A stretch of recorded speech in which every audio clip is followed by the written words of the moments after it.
Olá pessoal, tudo bem? Bom, na aula de hoje, como eu havia me comprometido com vocês, nós iremos recapitular o capítulo 17. O capítulo 17 ele vai falar exatamente do nosso país, né, e a relação do nosso país com o comércio multilateral. Inicialmente, nós temos que saber o conceito do que é comércio e do que é um comércio multilateral. Acredito que pela própria nomenclatura multilateral, né? Ou seja, várias lateralidades, vários territórios, né? Então é nesse sentido que nós conceituamos as trocas comerciais, certo? Que essas trocas comerciais elas podem ocorrer na perspectiva de matérias-primas, de commodities, em determinados territórios, principalmente em territórios emergentes, né, que nós sabemos que esse conceito de países emergentes ele traz exatamente um histórico, né, e entre esse histórico nós sabemos que nós devemos destacar um passado de colonização, de exploração, né, e por outro lado nós temos países, né, que vão comercializar produtos industrializados de alto valor atrelado. Então, quando eu falo de comércio multilateral, são exatamente essas relações, né, comerciais que existem do Brasil com o restante do mundo. E é importante frisar também que esse comércio multilateral, ele nem é tão antigo e nem é tão recente. Se vocês observarem o livro de vocês, ele vai iniciar exatamente com a ilustração do teatro aqui, José de Alencar.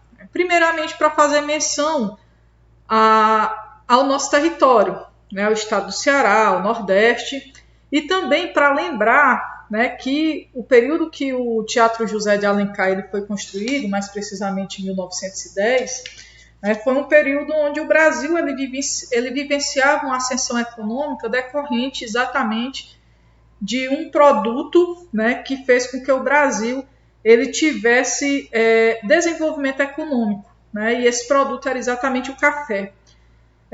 E essa questão do café ter propiciado o desenvolvimento econômico ao Brasil, ela se deu exatamente numa conjuntura onde os Estados Unidos vivenciavam uma crise econômica. Essa crise econômica exatamente desencadeada aí, né, pela Guerra da Secessão. Mas que a gente não vai se reter muito esse conflito, até mesmo porque nós não temos aqui o objetivo de estar compreendendo esse processo histórico, né, de declínio econômico estadunidense. Né? O nosso objetivo é exatamente entender, né, qual o comportamento do território brasileiro, do nosso estado, né, do Brasil, né, dentro do contexto, né, do comércio multilateral, ou seja, do comércio internacional.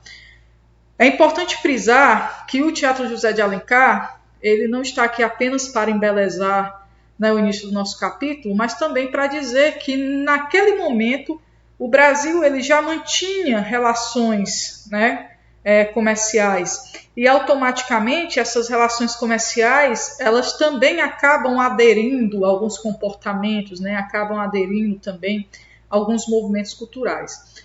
E o Teatro José de Alencar ele foi construído exatamente para, né, tentar entreter, né, a elite da capital cearense e do interior cearense.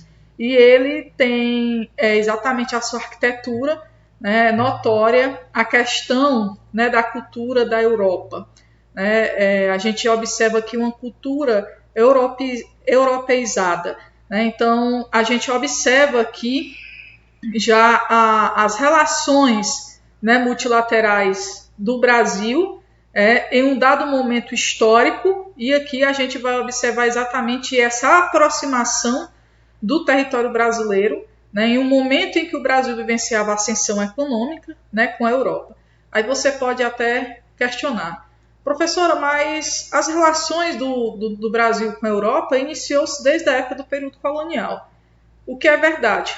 Mas o período colonial, certo? Ele foi marcado lá no período de 1530 né, pelos portugueses que aqui chegaram, mas numa característica de exploração mesmo, de retirar, né, o que nós tínhamos de riqueza, né, para poder enriquecer a coroa. Então, ele se dá, né, numa conjuntura diferente, né, que foi bem diferente da conjuntura de 1910, onde o Brasil, de certa forma, né, já se tinha mais autonomia. Né, o Brasil já não era mais um território pertencente, né, a Portugal. Então, é importante também a gente frisar, né, frisar essa informação. No entanto, eu coloquei com minhas palavras o que seria, né, o conceito de comércio multilateral. O livro de vocês traz na íntegra um conceito, e esse conceito ele define comércio multilateral, né, como as trocas efetuadas em âmbito internacional. A expansão da escala global do comércio e a sua institucionalização tornaram-se possíveis no contexto da Segunda Guerra Mundial por meio da criação do Acordo Geral das Tarifas e Comércio, GATT, que nós vimos nos capítulos anteriores, que essa sigla depois ela vai ser exatamente, vai ter outra nomenclatura, né? Muito embora a gente saiba, né, que o GATT ele vai ser destituído e depois eles organizam, eles fundam a Organização Mundial do Comércio, criando sistemas multilaterais do comércio internacional.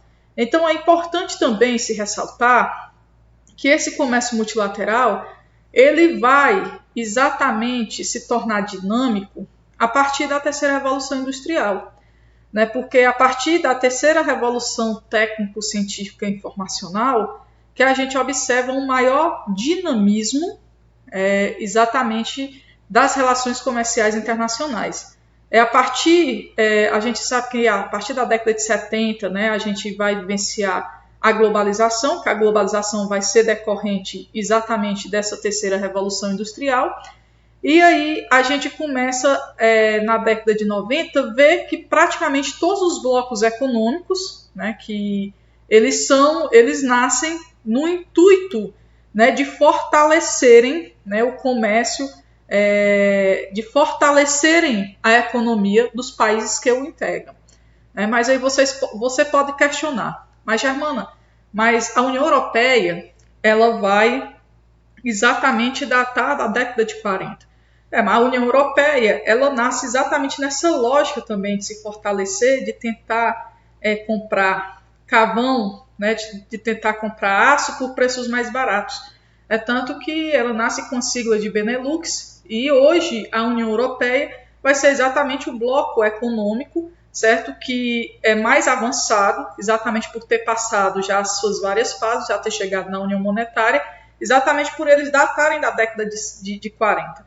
Mas os demais continentes, os demais países do mundo, eles foram se organizar, certo, nessa lógica a partir da década de 90, que a gente vai observar, né, que nasce o NAFTA, o Mercosul, né, e os demais países, os demais territórios, eles vão se organizar em torno, né, de fortalecer, né, os seus comércios e automaticamente as suas economias.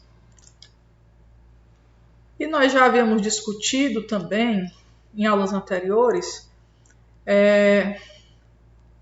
as instituições internacionais.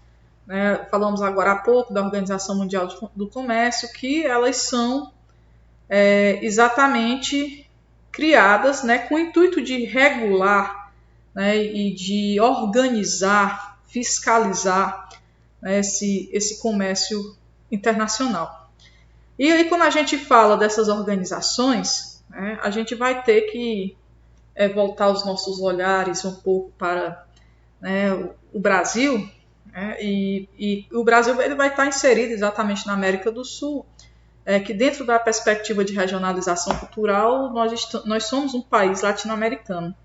Então, a Comissão Econômica para a América Latina, né, ela vai exatamente se preocupar em discutir, em alavancar, né, debates, exatamente como é que ocorrem, né, esses comércios, né, que assim os países emergentes, o Brasil, né, os demais países latino-americanos, eles não podem ficar em completa desvantagem, né, aos demais países. E essa lógica eles consideram o nível de desenvolvimento, né, dos países, o nível de desenvolvimento econômico, que automaticamente se atrela ao nível de desenvolvimento econômico, né, desenvolvimento social. E aqui a gente observa, né, que quando ele faz menção, quando ele coloca aqui que, de acordo com a Comissão Econômica para a América Latina, CEPAL, essas trocas poderiam não ser uma prática tão positiva para os países em desenvolvimento. Por quê?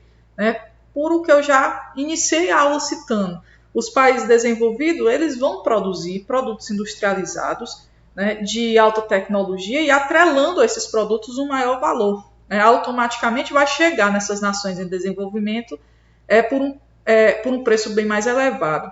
Enquanto essas nações em desenvolvimento, exatamente pelo seu histórico, né, de exploração, de colonização de exploração, elas vão ser meras fornecedoras, né, de commodities e de produtos manufaturados. Então ele ainda complementa, visto que em grande parte deles trabalha com a exploração de commodities, ou seja, com produtos de baixo valor agregado. A esse fator soma-se a livre concorrência entre os mercados, ganha quem puder disponibilizar o produto por um preço mais acessível.